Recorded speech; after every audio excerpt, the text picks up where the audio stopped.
আসসালামু আলাইকুম সবাইকে। আপনারা বিভিন্ন জায়গা থেকে লাইভে যুক্ত হচ্ছেন। আপনারা জানেন চলমান আমাদের দেশে বেশ কিছু ঘটনা ঘটেছে।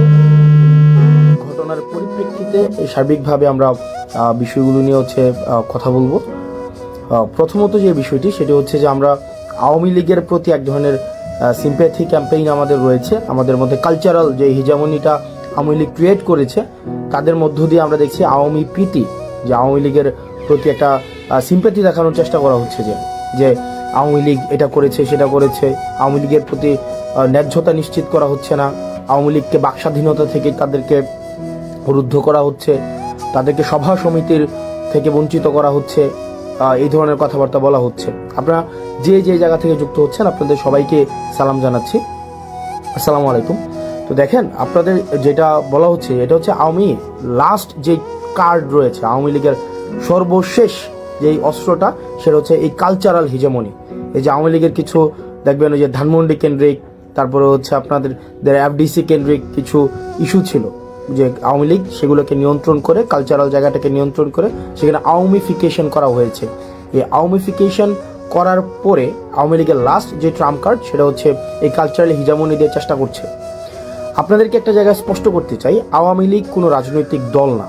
আওয়ামী লীগের যেই ইন্টারপ্রিটেশনটা যেটা হয়েছে, আওয়ামী লীগ কোনো রাজনৈতিক দল না। আওয়ামী লীগ হচ্ছে একটা ফেসিবাদী শক্তি। এই ফেসিবাদী শক্তির একটা হচ্ছে ফেসিবাদী সংগঠন রয়েছে। তাদের যে ভিত্তিটা, সেই ভিত্তিটা হচ্ছে এটা মিথ্যার উপরে প্রতিষ্ঠিত, এবং তাদের যেই হচ্ছে ব্যাকগ্রাউন্ড, তাদের যেই প্রচারণা, এটা হচ্ছে মিথ্যা। তাদের ম্যানিফেস্টো হচ্ছে মিথ্যা এবং প্রপাগান্ডা। তাহলে আওয়ামী লীগ যে বিষয়টা, সেটা হচ্ছে আওয়ামী লীগ কোনো রাজনৈতিক দল না। আওয়ামী লীগ হচ্ছে একটা ফেসিবাদী সংগঠন, যাদের মূল জায়গাটা সেটা হচ্ছে মিথ্যা এবং প্রপাগান্ডা।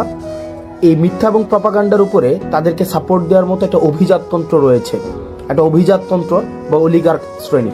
এই অলিগার্ক শ্রেণীটাই হচ্ছে আওয়ামী লীগকে কিন্তু এতদিন পৃষ্ঠপোষকতা দিয়েছে, এবং এই অলিগার্ক শ্রেণীর সাথে আওয়ামী লীগের একটা রিসিপ্রোক্যাল সম্পর্ক ছিল, যে আওয়ামী লীগ তাদেরকে ফেসিলিটেট করেছে।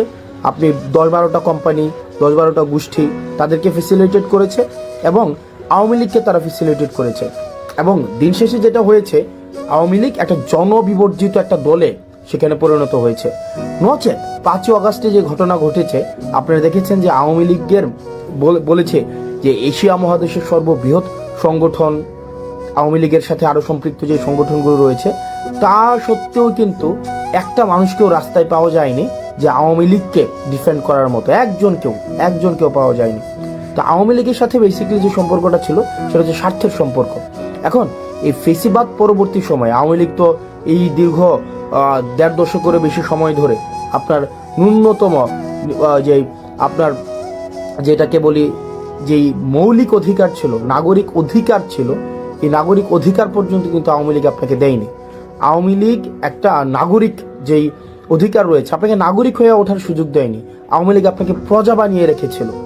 একটা মানুষ যে নাগরিক হয়ে উঠবে, নাগরিকের সাথে রাষ্ট্রের কিছু কমিটমেন্ট রয়েছে, নাগরিকের সাথে রাষ্ট্রের কিছু আপনার লিগ্যাল কিছু কমিটমেন্ট রয়েছে। এই কমিটমেন্টের মধ্য দিয়ে জনগণ নাগরিক হয়ে ওঠে।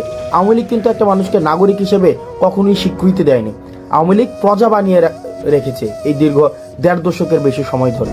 এখন আজকে এই 1.5 দশকের বেশি সময়ের পরে আমরা যেটা হচ্ছে যে আওয়ামী লীগের সাথে আমাদের সম্পর্কটা কেমন হবে। আওয়ামী লীগের সাথে আমাদের সম্পর্কটা দেখেন, আমরা এই বিষয়টা খুবই স্পষ্ট যে আমরা পোস্ট আওয়ামী সিচুয়েশন এখন রয়েছে। আওয়ামী লীগ বর্তমান বাংলাদেশে অপ্রাসঙ্গিক। আওয়ামী লীগ বর্তমান বাংলাদেশে যদি প্রাসঙ্গিক থাকতোই তাহলে 5ই আগস্ট হতো না। আপনি দেখেন যে ধানমন্ডি 32 আওয়ামী লীগের কিবলা বলা হয়, আওয়ামী লীগের তীর্থস্থান বলা হয়। এই যে আওয়ামী লীগের তীর্থস্থানকে মানুষ স্বপ্রণোদিতভাবে আপনাদের ভেঙে ঘুরিয়ে দিয়েছে। আপনি পেয়েছেন আওয়ামী লীগের কাউকে যে এটাকে আটকানোর জন্য? কাউকে পান নাই, একজনকেও পান নাই। এখন দেখেন আওয়ামী লীগের যে মিডিয়া সন্ত্রাস রয়েছে, বট বাহিনী রয়েছে, আওয়ামী লীগ যে আপনার 260 বিলিয়নের বেশি টাকা বিদেশে পাচার করেছে, সেগুলোর অর্থায়নে এখনো পর্যন্ত কিন্তু এই রাষ্ট্রের এগেনস্টে ষড়যন্ত্র অব্যাহত রয়েছে। আপনার আমার জায়গা থেকে আমাদের একটি বিষয় খুবই স্পষ্ট করতে হবে। আমরা দুইটা দলে আমাদেরকে ভাগ করে নিতে হবে। এক হচ্ছে নির্যাতক এবং নিপীড়ক, একটা হচ্ছে নির্যাতিত এবং নিপীড়ক, এই দুই দলে ভাগ। একটা হচ্ছে নির্যাতক এবং হচ্ছে কি এবং হচ্ছে নিপীড়িত, দুইটা শ্রেণীতে ভাগ। আমরা ছিলাম নির্যাতিত, নিপীড়িত, আর আওয়ামী লীগ হচ্ছে কি নির্যাতক এবং নিপীড়ক।